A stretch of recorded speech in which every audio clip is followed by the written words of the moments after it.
Assalamu alaikum, peace. It's Nyla, Coach Nyla. Assalamu alaikum, peace. It's Fatima, Coach Fatima. And we are the co-wives and founders of Outstanding Personal Relationships. Yes.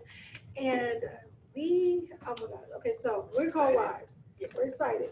We got to tell you guys about this. This is really, it's an interesting topic because the way, we're going to talk about polygyny. That's what we're going to do. We're going to talk about polygyny. Polygyny, let's talk about it because we have a number of viewers, a number of followers who practice polygyny. Right. We have absolutely. some followers who don't practice polygyny. Or want to practice yes. polygyny. We've gotten many emails, many DMs, many texts, a lot of things about polygyny, dealing with polygyny, not even thinking about polygyny or what it can entail or what it can do or anything like that until people started watching us. Yeah. we opened Pandora's box. Yes, the crazy thing is that it's been around, of course. This is not anything new. Polygyny isn't anything new. It's not a new form of marriage. It's been around longer than monogamy. And it predates Islam. Exactly. So it's not just a Islamic thing or anything like that, but Islam does regulate it. So that's the thing that people don't understand, because we've seen so many, and we've heard horror stories. We've seen horror stories. We've heard of the horror stories, and a lot of it comes from fear. A lot of it comes from ignorance. A lot of it comes from the unknown. So that's that part. We want to talk about it because we're starting to see it be put more in the forefront. Exactly. And not just polygyny, though. A lot of the things, a lot of what's being pushed is polyamory. Right. Not the same thing. Right. A lot of people think that's what we practice. Right. Right. And I know people want to ask, well, what is it? What's the difference between polygyny and polyamory? Well, let's talk about what polygyny is. Polygyny is a man married to more than one woman. I said married to more than one woman. It's not swinging. It's not where I have these different girlfriends and my girlfriend got a girlfriend. That's not how that operates. That's not how polygyny operates. Polygyny is one man married to multiple women. In Islam, he can be married up to 4. It's regulated. So, that's the big difference. And we really want to dive into the miseducation of polygyny and how it is misconstrued and just twisted. And this is not something that we are ignorant of. We have had people, mishandle our story, our experiences. People that we are friends with now know our story, and people that we used to be friends with don't know it, and they think they do. But we're here to clear those things up and give some clarity to the beautiful structure of polygyny and how it's supposed to look. A lot of people think they are in polygyny, but are they practicing it in a healthy way? Is it effective? It's not here to be hurtful. It's not here to hurt us. Right. And I think, a lot of us, I know I did, I felt like, I'm like, oh my God, what am I going to do? I mean, it was just like, save my ship because it's sinking fast, taking a lot of water. And, there's a lot of doubt. We're going to get into that. We're going to get into the denial and share with you some different tips and best practices. You'll hear us repeat ourselves in our business and in our trainings, often because we really want to drive our points home on how important it is to practice best practices. Exactly. That's so true. I like you said. So practice best practices. Yeah, because and the thing is, okay, I want to say that there's not a guidebook out there, but it is. Yeah. However, when I got into, when I converted to Islam, before I converted to Islam, I knew about polygyny. Briefly, I knew about polygyny, and I was just reading things. And the reason why I got into reading about polygyny wasn't because I was looking to be in polygyny. It wasn't that. I was reading about it because when I was telling people about Islam, the first thing people told me was like, or asked me, was like, can't the man have more than one wife? That was like the main thing people would ask me. They're like, can he have more than one wife? Can he have more than one wife? I heard that the husbands can have more than one wife. Right. I'm like, okay. I didn't know anything about that. I was like, well, shoot, I'm studying Islam. Let me study all parts of Islam, or at least what's being brought to my attention. I don't want to go, these people who were coming to me about it, they weren't Muslim. They just, this is what they heard. So why would I take something from somebody who doesn't practice as true? Exactly. So my thing was like, well, let me figure out if that's the truth. And I was like, oh, okay, it is. And it's actually a book. The first book that I read on polygyny was, I think it was called Polygyny in Islam, or Polygamy in Islam, or something like that, by Bilal Phillips. The little scary blue book. Yeah. Sisters were all afraid of it. And I liked that book. That book gave me so much insight of polygyny. And I'm like, oh, that's what it is. Okay, that's what's up. You know, that makes sense. It makes sense to me. That was that. So when I've been married twice. So my first marriage wasn't I wasn't in a polygynous marriage. I was in a monogamous marriage. And I can say the same fears and things that you can have in polygyny, except for, well, I can't say except for having another woman. That's the same fear you will have too in monogamy. That's not anything different. You know, so it doesn't matter. It's like, you know, those same fears and misconceptions and those different things. Things that it's going to be all great, you know, or maybe that it's not going to be all great, and you have these fears that, oh, one day he might leave me, or one day he might not be attracted to me no more. All these different fears are just normal fears, period. Period. Whether it's in monogamy or whether it's in polygyny. So the thing is, I'm like, I've experienced monogamy. My co-wife experienced monogamy, you know, whatever, and now we practice polygyny. But the thing is that it's not always peaches and cream, but it's not always, you know, that, the Amityville horror story either. So you want to be, you know, you want to be careful, and you want to get the true source. You want to get the right information. So that's one of the things, like we didn't come out, this was not our thing to say, all right, we're going to start a company or a business, you know, with our husband to, you know, talk about polygyny and get people to understand. That was not our thing. No. So if I wasn't here for polygyny, I definitely wasn't here to coach polygyny. It's really been a blessing, because what we had to go through is experience a lot of personal development and personal growth, and we had to do a lot of work. People do not understand it. They think we just hatched this way. Yeah, right.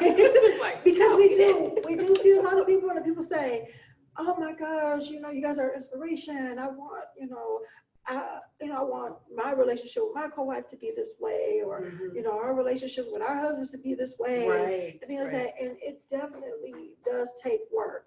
So, you know, we'll talk about that as well, because the thing is, that's with any relationship, period. You're going to do that anyway. Anyway, you know, if you want something to work, if you want something to be blissful, if you want something to be fulfilled, if you want a fulfilling relationship, regardless of if it's with your spouse, if it's with your co-wife, if it's with your friends, whoever, you got to work at it. You know, you have to work at it. So first, let's talk about some of the misconceptions, though, of polygyny, because we have people who think, we already talked about the difference between polygyny and polyamory, because that's one of the big misconceptions, is that people think that being in polygyny, that is a kind of almost a free for all. I don't want to say it like that, but crazy. That is a free for all, you know what I'm saying? And it's not that. My co-wife and I, we aren't married to each other. You know, we are married to our husband. That's how that differentiates polygyny from the, you know, the form of polyamory that people are seeing all over the place. And that's what kind of bothers me about the misconception, because when you see polygyny, you see the pictures of the polyamory part. Yes, and most of them are nude. Yeah, and it's this polyamory The sex thing. That's pushed, Yes. right? It's pushed, and so then it's like, okay, well, that's people's perception of what polygyny is, Right. and it's not that. It's, it's family oriented. It's funny because our husband said that too. He was like, he talked about polygyny being the one form of poly that's actually family based. Right. It's family driven. It's about the family. It's not about just your own individual desires. You're not placing yourself in a position of selfishness. Mhm. And it's not something that's here to destroy. Mhm. The structure of it and the governing of it through Islam is the important piece that, we don't think about that when we're in polygyny oftentimes. We don't think about Islam and the rules and regulations and the accountability that is given to each role. We all three of us have rights. And a lot of misconception is that the wife he has to ask the wife, Mhm. or the subsequent wives, or wife or wives, because it's not only just two. And I think we get hung up on, Right. he's got 2 wives. Some brothers have 4 wives, but this misconception that the initial wife controls all the interactions, what you do, what you don't do, she makes all the rules, is not true.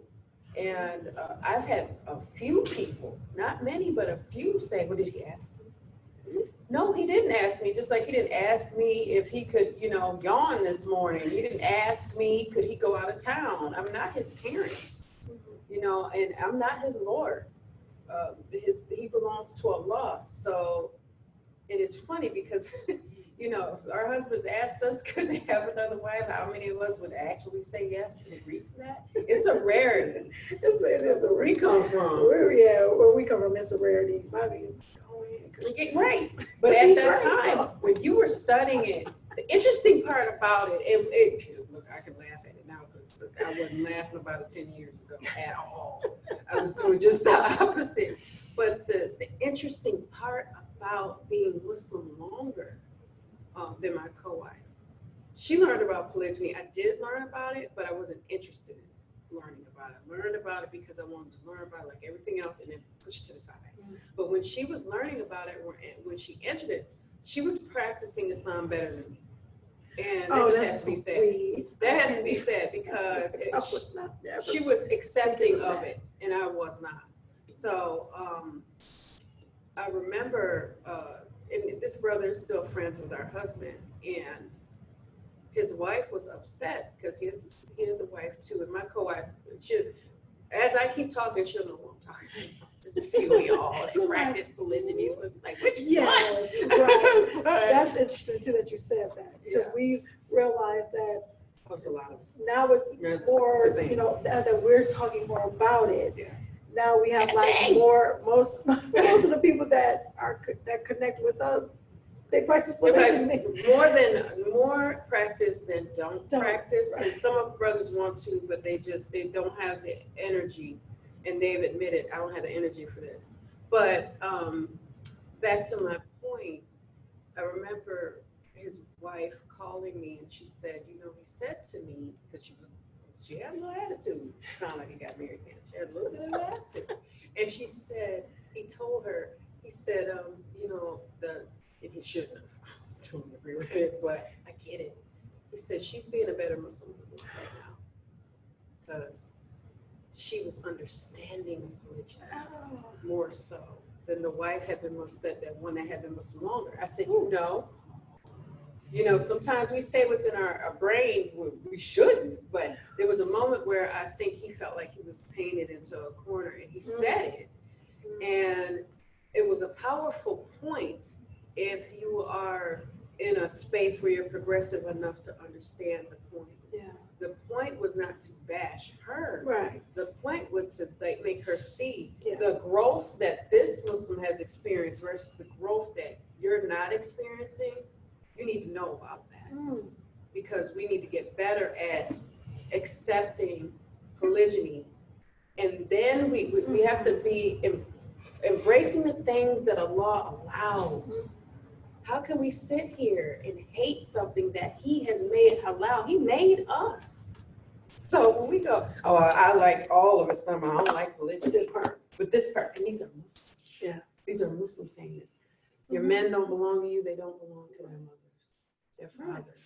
They're not ours, they belong to their Lord. And if you could sit in the words and understand what I'm saying to you, because I didn't understand that until polygyny happened, because I didn't look at myself as an individual aside from Coach Nazir. I was like, we're married and we have kids and we're a union and no, he always entered the marriage going, I'm my own person. I love that you said that. Okay, I love that you said that, because we do that. As women, we do that.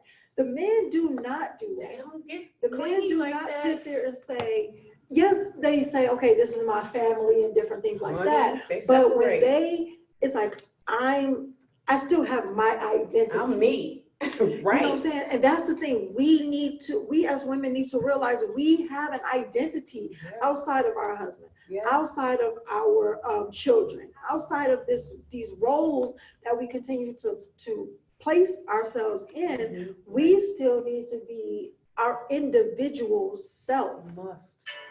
And we don't like saying you have to and you must. It's a lot of shoulds that we don't observe in Islam, because there's an option of a should. We go haram, halal, haram, halal. We don't talk about the shoulds. The stuff that's in the middle. The stuff that's in the middle, in the gray area. And one of the many things that are gray is that you must have your own identity outside of your husband, because I'm telling you, you will be committing shirk and you won't realize it. You will elevate your husband into spaces he never asked you to elevate him into. He would cringe if he knew you put him in such a pedestal. Because like, I didn't ask you. And he might get a little attitude. He might tell you that too. He might tell you that. I tell you to do that. Yeah, I tell you to do Just that. like children, when we elevate our children, we think our children won't step outside Islam, or it's a hope. It's a dua you need to make. But this, they would never. I know, I'm their mother. We both know. We've seen it or we've experienced it, where children of ours, or friends of ours, children have left, don't care, don't practice. It's a real thing.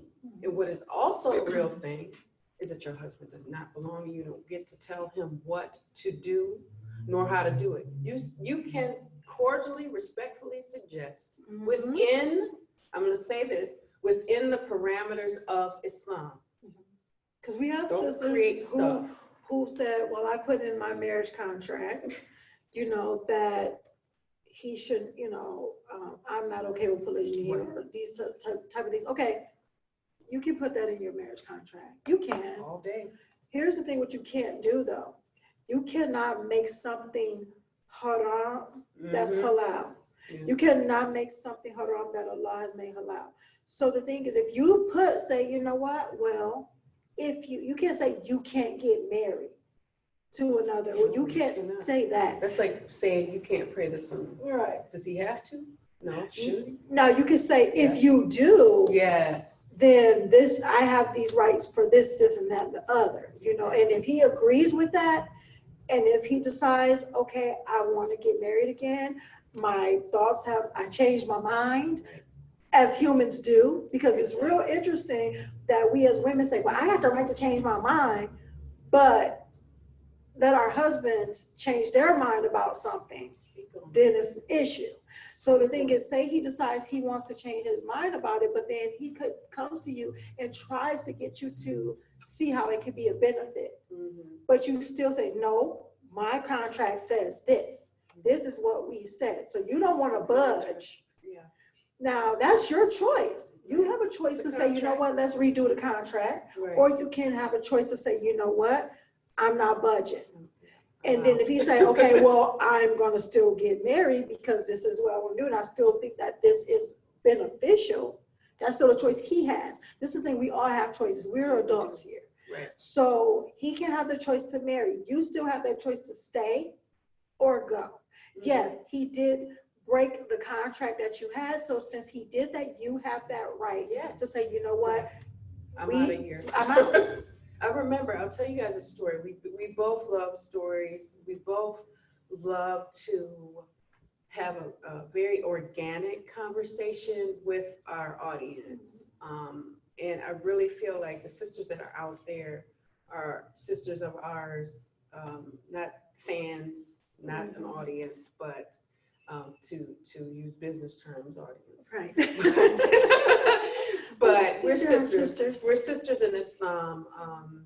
I remember a friend of mine early on, like maybe the first, it was the first year. I remember very vividly. It was the first year. And I crossed my eyes when I said that.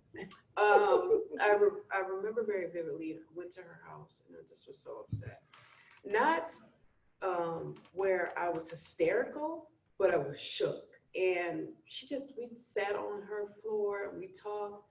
And she's a Caucasian sister, but sister of mine nonetheless. I felt like we're, to this day, I love her so much. And I say Caucasian because she didn't have the same background as me. I was used to watching my grandmother kind of share my grandpa and didn't want to, he was cheating on her. So talking to someone that hadn't experienced the same background was really powerful. And she said to me, out of sheer desperation for helping me feel better, she said, well, can't you just divorce her? And I said, honey, it's a contract though. He has to honor it. He has to see it through. And she's like, you're right. I'm not going to stir your pot up. and her husband, her first husband he was a black man. And so she kind of got the culture within the culture, if that makes sense. And she knew not to say too much to me as to be disrespectful. But she wanted so much for me to have resolve that she was like, can't he just divorce her? Like, poof, and everything would go away. That's not reality. And that wasn't going to happen. So I had to, if I love her and we're Muslim, I got to remind you, even though I'm hurting, this ain't how this goes. He cannot do that. And she was like, you're right. We're Muslim, you can't do that. But no, I'm not going to stir you. And that's important too. Yeah. When we're hurt and we're sisters, it's very important not to stir each other up. It's a misconception that we think that I think we do carry from the West, and we carry from our jealousy of not wanting to share, that it's cool to get somebody stirred up and upset and started and acted. Yeah. And she's caught herself doing that and reeled herself back in. Yeah, that's actually a good story in this, because the interesting thing is that people will look at the incoming wife as, a person that's causing trouble. Yeah. This troublemaker. Yeah. And so it seems like it's just easier to disregard this person as a person that has feelings and things too. So it's easier to dismiss or say, you know what, how about they just dispose of this person? Give her to the right. You know what I'm saying? Because it looks because like you said, a lot of the Western mentality is like, it's a troublemaker, it's a home wrecker, these different things like that. Not what, and it's that misconception that we want to clear up, that, wives are wives. These aren't side chicks. These aren't, snakes and mistresses or anything like this. These are people. Home wreckers. Right, home wreckers. These are people who are looking to have a legitimate relationship too. Yeah. These aren't people who are looking to stir up any trouble for the most part. Like it may be some out there. I'm not going to sit there and say we are all like that. I'm an incoming wife. So because I'm, subsequent wife, incoming wife, second wife, whatever you want to call it. And you've been divorced. And that knowledge of what that looks like. Yeah. So my thing is that people are people. Right. You got to give people their individual place in this world. It is what it is. Like I always say, and we talk about this a lot, we say Islam is perfect. People are not. You know, Muslims aren't perfect. We Yes, aren't perfect. Yes. You know, so the thing is that just because we say we should la ilaha illallah, don't mean that, you know, I'm better than you and you're better than me only by the way of how I worship Allah. You know, that's that. You know, so either way. But my thing is, because I got more money than you, or because I may have more knowledge than you, or those things are not the things that make me better, you know, or make this person better, or make, you know, my co-wife better. It's how she practices Islam. It's how she worships Allah. So the thing is that when I constantly keep that in my brain, and of course we do that because we have children. When it comes down to it, if we aren't role models for anybody else, because we did not put ourselves in a position to try to be role models or whatever for anybody, but we really, really thank the women out there who reach out to us and give us all the love and support that they do. Because our only thing is that we want to share our story from conflict to cooperation. We are always cordial, always been, but not just conflict to cooperation between us, but conflict to cooperation in the whole scheme of our polygynous whole dynamic. You know, so that part, we see so much strife between co-wives, between husband and wives, and it can get really bad. And we say, you know what, we need to talk about this polygyny thing. Yeah, and I'm glad she said husbands, because the next thing we want to talk about is choosing the right man. Come on, girl. Choosing the right man. And sometimes, you know, sometimes you hit the jackpot and you get the right man that's not going to play with polygyny. Yeah. And sometimes you get the guy that doesn't know what he's doing, and he just doesn't have the resources. Usually you do. He doesn't have the resources, and it's super easy for, because they're built and hardwired that way, for men to want to be in polygynous relationships, because that is the way Allah created them. Period. Point blank simple. There it is. We can argue about it because Allah says how He created us, and with what inside, and with what desires. So I'm done arguing about that. That's simple to find and look up. You can even Google that. That it just is what it is, and you can't take it out of them. You can't change it. You can't manipulate it, extract it. You can't do anything, omit it. You can't do any of that stuff. Oftentimes you will think you have the right guy and you don't. What does the right guy look like in polygyny? What does he look like? You know what, that's interesting that you say that too. You know, the main thing, you guys do definitely have to be compatible, but when it comes down to it, I like, you know, what, you know, our husband, Coach Nyla there says about having to be twice the man, you know, more than twice the man. And that's not something that comes naturally. That's something you got to work towards. Absolutely. You get what I'm saying? Yes. So if you have somebody who's he's studying how to be a better leader, he's trying to be a better person, that if you tell him certain things, that he takes some time to process what you are saying. It's these different things that we don't look at. It's the little stuff that we don't look at till after the fact, right? So sometimes we like, oh, he look good. Let's be honest, ladies. We like, he cute. I'm not a nun. Everything on me works. I've said before, everything on us works. We're not blind. So I look at what's good looking. I don't stare at it, but we look at what's good looking. And then they can say he's on his team because you'll see him praying and different things like that. So it's these certain things, which is basic stuff. Right. Great.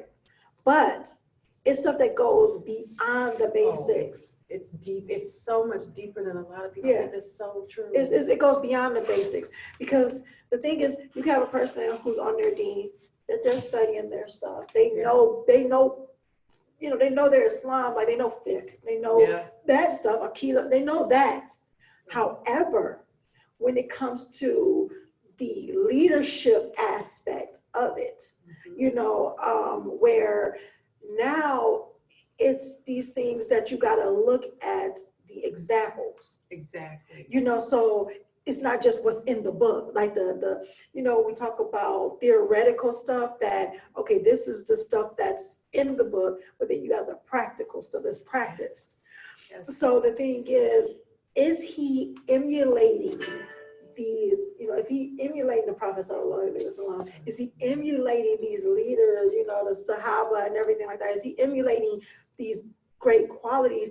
Meaning that, is he studying how to create this or make this this character that he wants to have, like this character of leadership, right, this character of compassion, this character of somebody that's going to listen but also lead.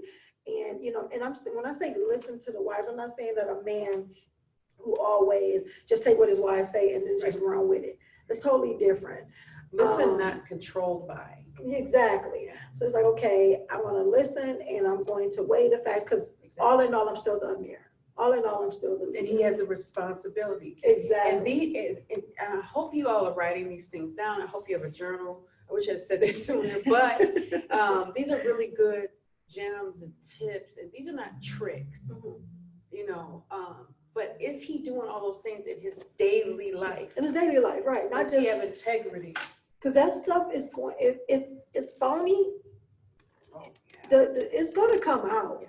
It's going to come out, you know. And of course, you know, you ask around and everything. Yeah, you said that before. It's going to expose you. Either it's going to promote or expose you. Either way, it's going to come out. So the thing is, you got to be careful. And yeah, you can ask people, but you know what? Sometimes you can ask people, and these people are so cool with him that they don't want to, you know, have him looked at in a bad light. So it's a lot of different things. So you do have to do your, you know, your research. Right. I love that you just said that. You said, don't be blinded by it. Because a lot of times some people will show us some stuff and they will tell us some stuff. And we'd be like, no, I didn't hear that. Yeah. I didn't hear that. And I've been around people where they say something, I think they're so smart, and they'll try to diminish my intelligence. And I'll just think, they can't think I'm that shallow. Like try to diminish. You can't diminish my intelligence with me. Anybody knows that two women that have been in polygyny this long and done this much, alhamdulillah, have done this much work in personal development are not weak people. It builds you up and it gives you a foundation. And sometimes you don't even know what's happening to you. You don't know how strong you are until years and years have went by. It doesn't happen overnight. But with that, sometimes you could be with a man that is trying to break you down so that you leave, or that you bend, or that he's scared of the other wife and she'll leave with the kids and all that stuff. He has to be in a position to say, you're not going to leave with my kids, because children are just as much ours as they are theirs. The seed starts with them. And we help cultivate that. We'll get into that more about our family and what we've done, but you have to really understand, and you're not going to get perfection with the husband. I don't think the husband's like, that's okay, girl. I'm going to turn mine on. I don't know why he left, but he might have a text for us.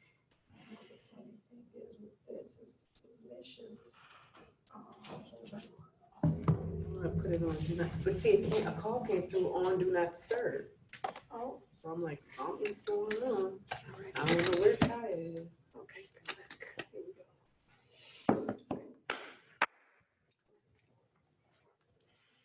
Okay, sometimes choosing the right man, it takes, you'll think you have him, you know, and then you'll find out he might be different than you thought he was. But that doesn't necessarily mean he's bad or evil. It might mean he just doesn't have the tools he needs to see himself through polygyny. And that's why this work that we do is a labor of love, because we know what it's like, the three of us not having the resources that we really needed, because we're not just wives and a husband. We are mothers and fathers. Right. I mean, this is, you know, when you expand love like this, there's many children, and they need us on our A game And we can't be on our A game if we don't have proper resources. Now we do have Islam, alhamdulillah, the Quran and the Sunnah, but Allah Ta'ala has given us other books. Yeah. You know, and He's put the ability to be doctors, lawyers, authors, yes. People that teach and educate us on the books that He has sent us the ability to write. Yeah. You know, so for us to, I've heard people get on us actually about personal development and books that aren't Quran and the Sunnah. Yes, we had a person that stated, well, our husband was trying to get him information on how to just be a better leader. We're really, we're avid readers. I mean, my goodness, we were personal development is whatever. We love books. My God, we have more books than we have clothes. Yeah, we do. Yeah, that's not an easy feat. And I'm like, I have books in Kindle too, and I have audio books, but I like this. So we actually have a lot of these, you know, type of books. Yes. And the thing is, though, one of our favorite leadership coaches is John C. Maxwell. Yes. John C. Maxwell, he's a beast. Yes, he talks about leadership in many different forms. Another one is Jim Rohn. Oh, yeah. But John C. Maxwell has 17. Okay, I always get the numbers mixed up. So it's either 17 indisputable or 21 irrefutable, but it's laws of leadership. And there might be a 21 indisputable laws of leadership. One or two. You guys will see it. But yeah. So the thing is that that's one of the best leadership books out there. He breaks these laws down to a science. And the thing is, our husband gave him this information, gave this brother this information, and was like, and a number of these, and he was like, okay, whatever. You know, pretty much on the lines of, I'm not going to follow it, I'm not going to read it, or whatever. And the thing is, you can see the lack of leadership in his marriages. You can see the lack of leadership and lack of discipline in these different things, because we hear these stories from his wives. We see the different things. We've seen the problems that can arise when a person is not leading. But if this is the thing, my co-wife and I we just asked the question, like, what does that look like? What does the right man look like? It's a person who is always willing to get better. Yeah. This is a person who's always be teachable. Yeah. Be teachable and coachable. Be able to sit there and say, you know what, I don't know everything, but I'm willing to learn what I can. So you're talking about the ego.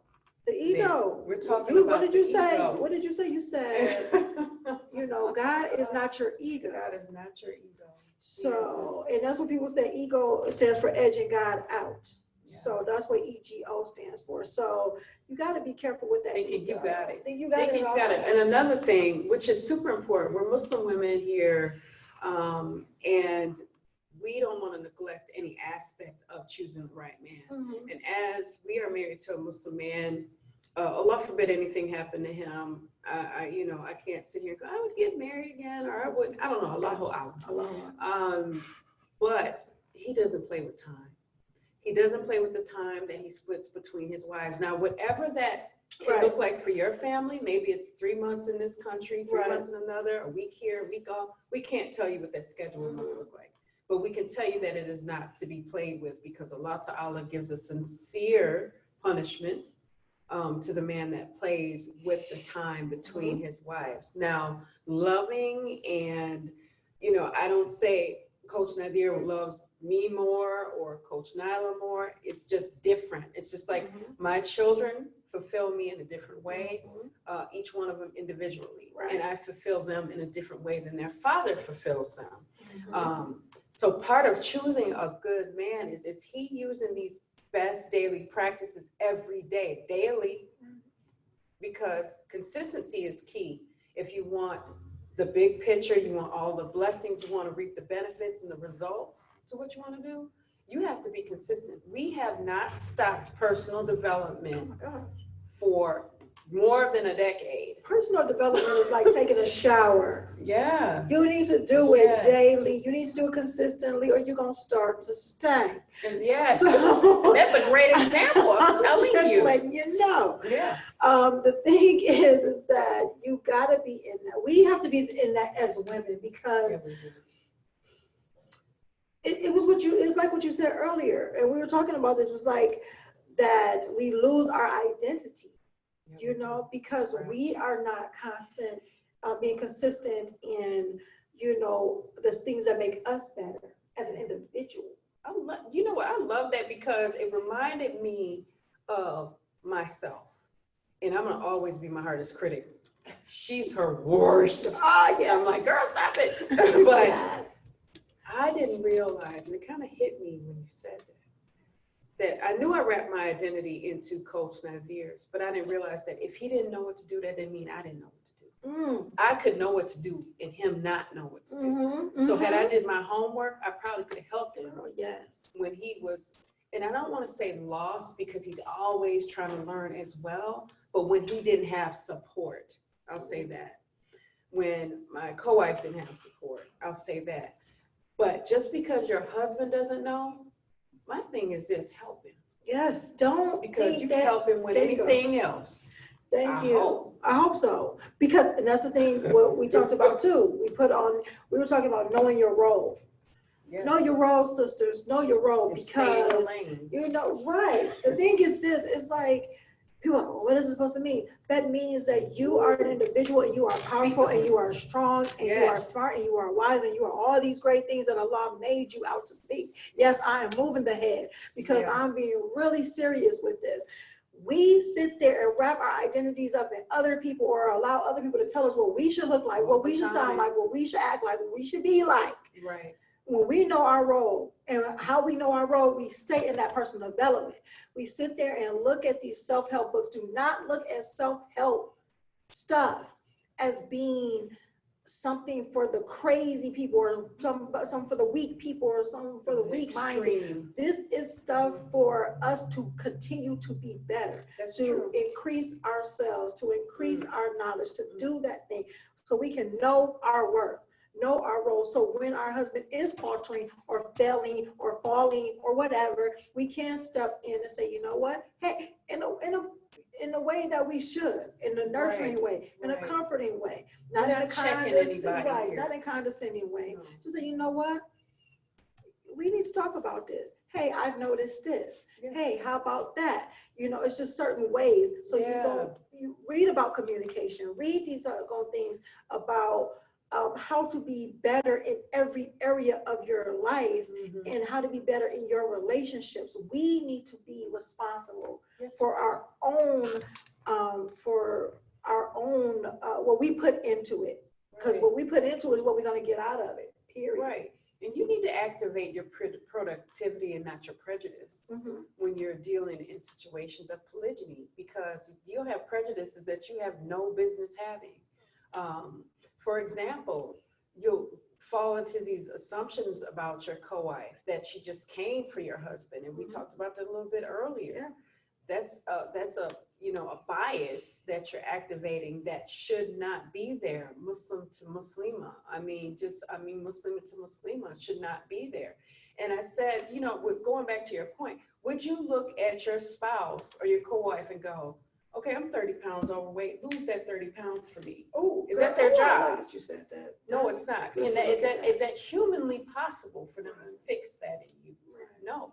The same way it is not humanly impossible for them to fix your insecurity, your jealousy, your anger, the rage, the hatred some might be experiencing. And we think that once we're in that place of we have a bias, that we can't come out of it. We can go, you can come out of it. Yeah. Give yourself permission to it. And we went off a little bit off of the off the subject, but we're on track. Right. And that's the thing, because and I know I would say, we need to do and you this and you that, because I've been there. We've we've been through a lot of the different trials, and not that we know it all, because we do not. We do not. We're still learning. We're still guys. learning. And that's that part, saying, you know what, if you are a wife or about to be wife or something like that, and you are a person that's continuing on your growth journey, you should also have a spouse that is on a personal growth journey as well. Do it together. Do it together. These type of things are, then that definitely would help bond you closer and stronger and everything like that, because you see each other working, you see the intention, the good intentions to stay, to see things through, no matter how hard it can get. We all work each other's nerves. I mean, our husband can tell you, we get on his nerves, he gets on ours. It's nothing outrageous, no. But you just have days where you're just not having a good day. And unfortunately, our spouse or spouses are on the receiving end of that. But don't think that that's just it, that these people are worthless and you have no use for them, they have no use for you. That is something that's I like to call like a setup of the heart. I think that's the thing, too. I like that you said that, because we need to also realize that it's not always be sunshine and rainbows and sunshine and roses and lollipops and gumdrops. The thing is that, it's going to be, I think about this song, one of my favorite songs of Neo is Make It Work.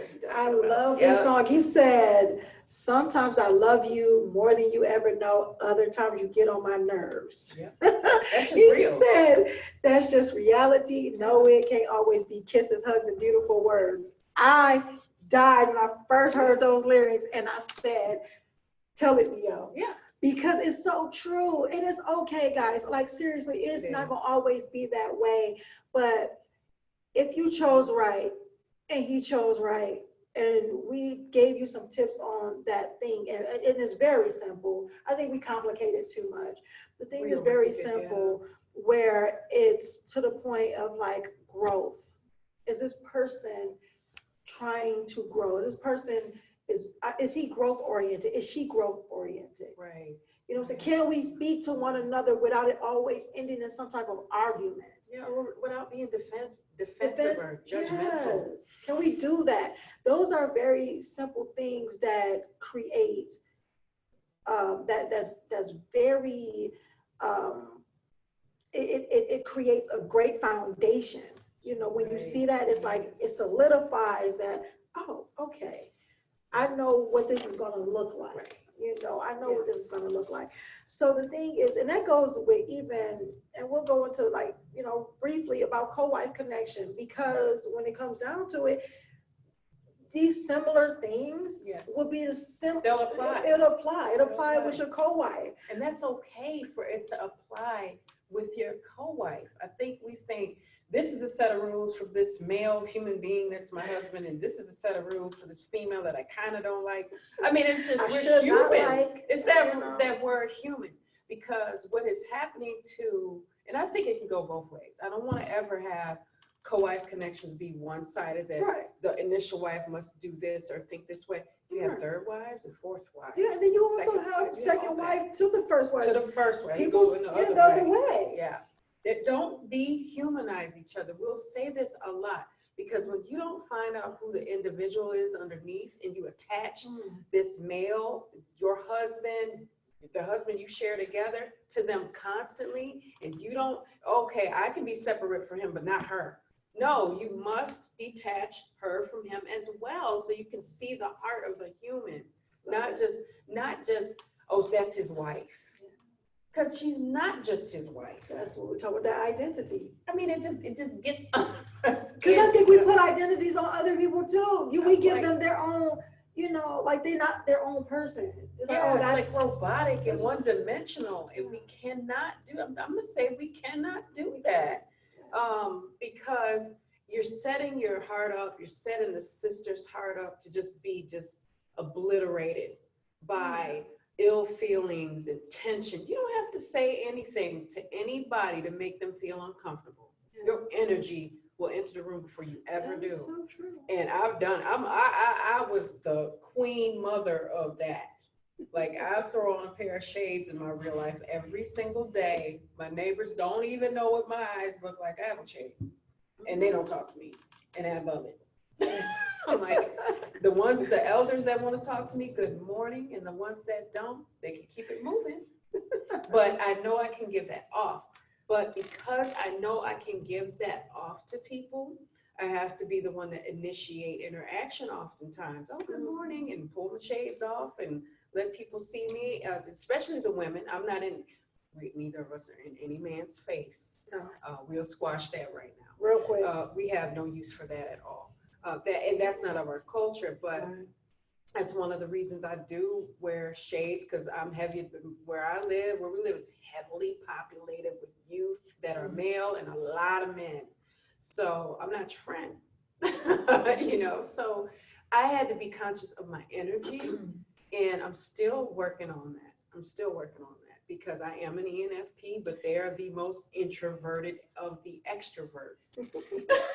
So I kind of connect with my co-wife on that moment when she's quiet, and I'm like, she has to have time to like process all these people talking to her, and all these children around her, because her babies are so small. My bonus babies are little, and my kids are grown except for one. So the chaos of just, it's not always about you, is what I'm trying to say. You don't know what your co-wife's going through. And I like that, because you said that. You said we need to humanize each other. Yeah, because we demonize too much. Yeah, it's like, okay, so this morning, we met for our weekly family meeting, our family training. We do that every week. So there are a number of things, and if you guys go to outstandingpersonalrelationships.com, you will find just different things. We have an array of things that can walk you through the process of building a relationship with your family, building a relationship with your co-wife. You know, we talk about marriage, we talk about polygyny, we talk about marriage outside of polygyny as well, because these tips and the things that we talk about is not, is not only polygyny based. Right. But I was just thinking about when we were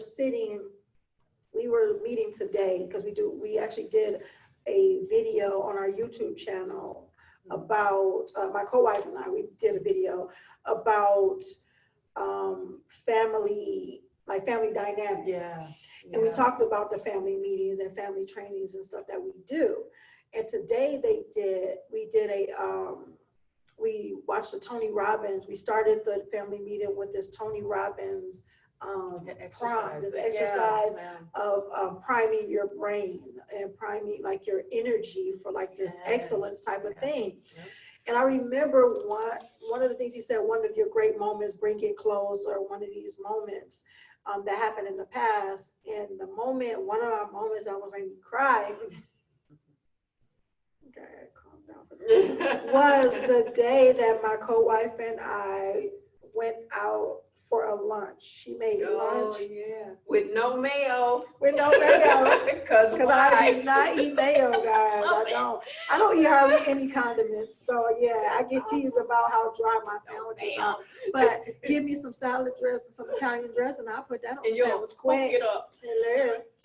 But so the thing is, that was one of my moments, and she did this, like she was just talking about how sometimes she had to initiate certain things, and I was like, I was doing some initiation at the beginning, and but my thing is that here's the thing when it comes to, we talked about co-wife, like I said, we're going to briefly talk about co-wife connection.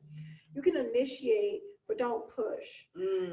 Don't push, don't pressure, don't do anything. I was not going to pressure my co-wife into getting to know me, into liking me or anything. I'm not that person. For one, I'm an introvert, so I don't do that to anybody. Right. You know what I'm saying? They typically don't initiate. So that's a big step. So my thing is, and my main thing was initiating a relationship with my co-wife was because my mental was like, we are one big family. Yeah. I want everybody to know everybody. I want us to be together. Any type of issues that arise, I want us to be able to get through it, talk about it, whatever, because I felt that if we knew each other, we could speak to each other, if anything, it would never have to it would not have to depend on our husband to take care of stuff. And that's we would be able to take care of stuff with or without him. So that was always my mindset. But my thing is, I'm not going to push. I'm not going to pressure. It's not going to be that way. But I'm always keep the communication open. Yeah. And she created this lunch, and it was so beautiful, and it was outdoors, and it was so great. Not a lot of people, because I can't do that either. So yes, because I'm not, now see, if we're around a lot of people, it got to be an open space, like outdoors. Yeah, we went to the fireworks and stuff. Yeah, we're outdoors. Because I'm an introvert. It's too much. And then I'm claustrophobic too. I don't like that. But it was, so that was like one of my cherished moments. And you guys, wow, okay. If you guys ever seen the movie Inside Out, yes, it's so beautiful, and she talked about it was like the things in the head, the emotions and stuff in the brain. Yeah. And it reminded me of an old show called Herman's Head, but I totally dated myself with that. So we know it was like it was a kid version of Herman's Head. Yeah. I'm saying. But it's called Inside Out. It was really good, and it was talking about core memories. And every time I think about certain things that has happened, and I put these in the core memory, I think about that movie, and I'm like, oh, I just need to put in the core memory. Put in the core memory. That's one of the moments that I grabbed. Another moment was when we all finally got together for Eid and went to Chicago and everything. And my co-wife and I got together to pretty much put that together. Like we were like, we're not gonna be in our hometown. We're gonna go to Chicago. Right. We're gonna do this thing with the family, and it was all of us, and it was a lot of people. It was a hit, though. You guys don't understand. With us, you see this now very soon. If you guys follow us at outstandingpersonalrelationship.com, or you follow us on our Instagram at Outstanding Relationships, you guys will start to see some different vlogs. We'll start doing some of those things where you'll see that it's not just the three of us that you see a lot. We talk about the kids, and apparently you guys think that maybe some of our followers think that we have phantom children.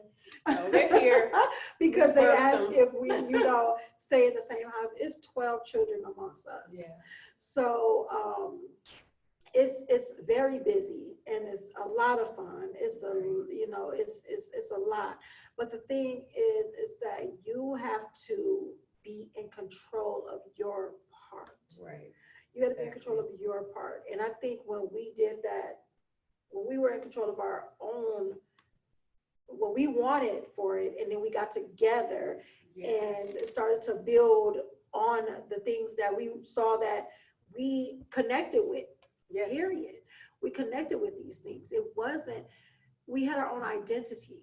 We knew what that was. We took charge. We did. And the kids saw it. Yeah. Because our daughters are, in Islam, especially my daughters, because my oldest will be 25, but so I have a 22-year-old, I have soon to be 23. So they're more along that end of the age gap with the kids. It showed them an example of what happens when women work together. Oh, girl, yes. Okay. We had fun from the time we left all the way to the time we got home. We were tired. And we were, because it was all day. We took 2 cars, and our children loved Chicago. And other, everybody's like, what did you guys do? Oh, we were in Chicago. They were like, you all went? Yes, we did. Because where there's a will, there's a way. You gotta work with the year before, because we changed that. We did it before. The year before, we went to the carnival. Yeah, we went to the carnival. It was a nightmare. It was, but we had fun. It was great with us together. The parking was horrible, but the place was way too much. It was way too much. It was overstimulating. It was overstimulating. A little moist because it was a little rainy. But we said, you know what? We're gonna do this different. But that's the thing, when you're able to come together and say, what are we gonna do? How are we gonna plan this? How are we gonna do this? And so people say, no, you don't have to be friends with your co-wife. You don't have to. You don't have to. We're not saying that. But because of us being friends, because of us being cordial, because of us having this idea of this is what we want to do, for one, at first, for the whole betterment of the family, now it's just, alhamdulillah, it's because what we want to do this because we enjoy being around each other. Yeah. We enjoy bouncing ideas off each other. Yeah. We brainstorm a lot.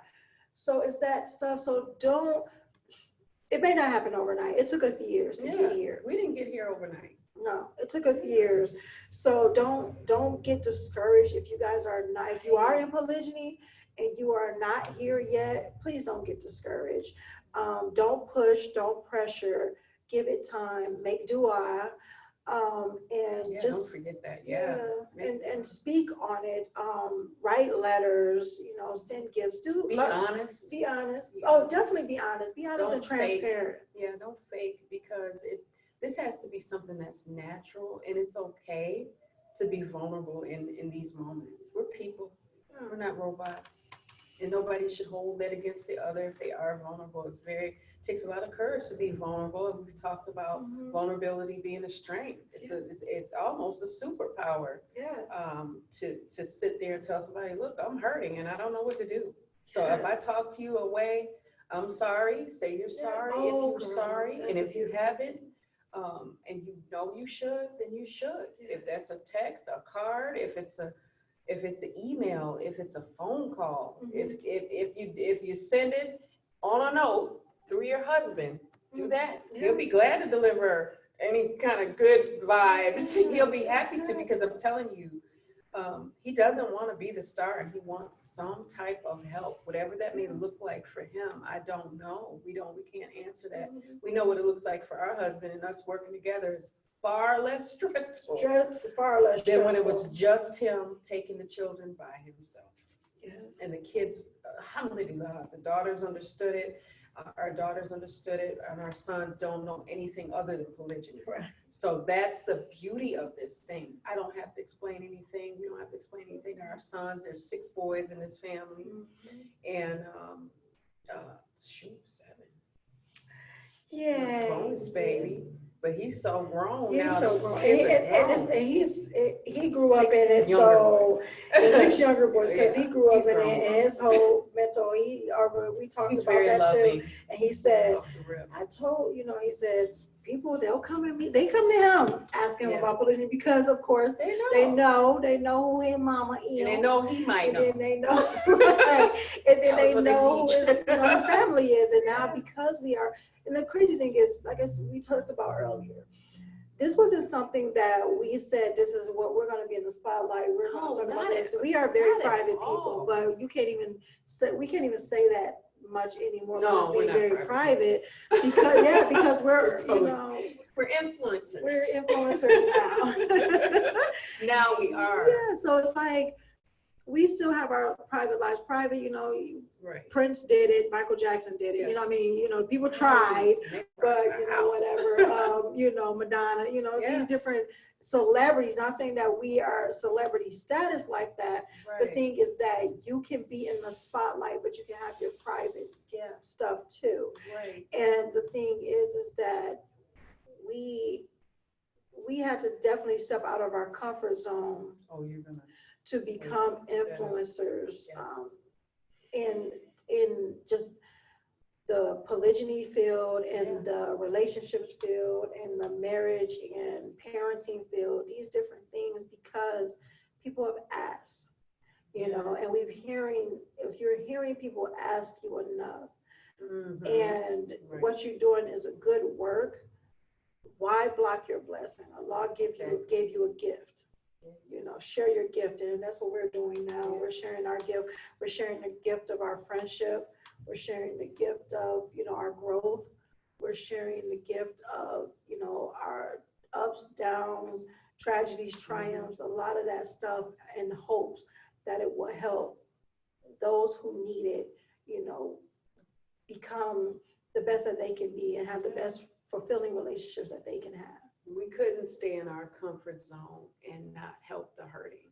You have to step outside of that to help people that are hurting or just don't know. Maybe they're not even hurting, but maybe the impending thought of hurt or some damage. A lot of people are collateral damage when this happens, and we don't even realize it. So I don't want to be questioned. We don't want to be questioned by Allah Ta'ala why we didn't speak and help people when we knew we could. You know, so no, we didn't sign up for it, but we're here and we're here to help, inshallah. Yeah, and I think that's the thing. I think, you know, that legacy of allowing and, you know, just having this life for future generations where they're continuing to grow, where they're knowing their purpose and knowing their power, and being able to shine the light, live and shine the light of the world. When he says popped into my head. So, but yeah, I think that's that part. Yeah, and we want to, you know, it's all of those things and helping families find peace and a cohesiveness and the feeling of family and the feeling that they can win and know full well that the power is within their hand if they give themselves permission to do so. Inshallah. Inshallah. So yes, inshallah, hopefully, prayerfully, you got some great information on this and you took great notes. Yes. And we always talk about GLC, growth, love, and connection. Continue to grow, love fearlessly, and connect the best way you can. Until next time. Assalamu alaikum. Peace. Assalamu alaikum. Peace.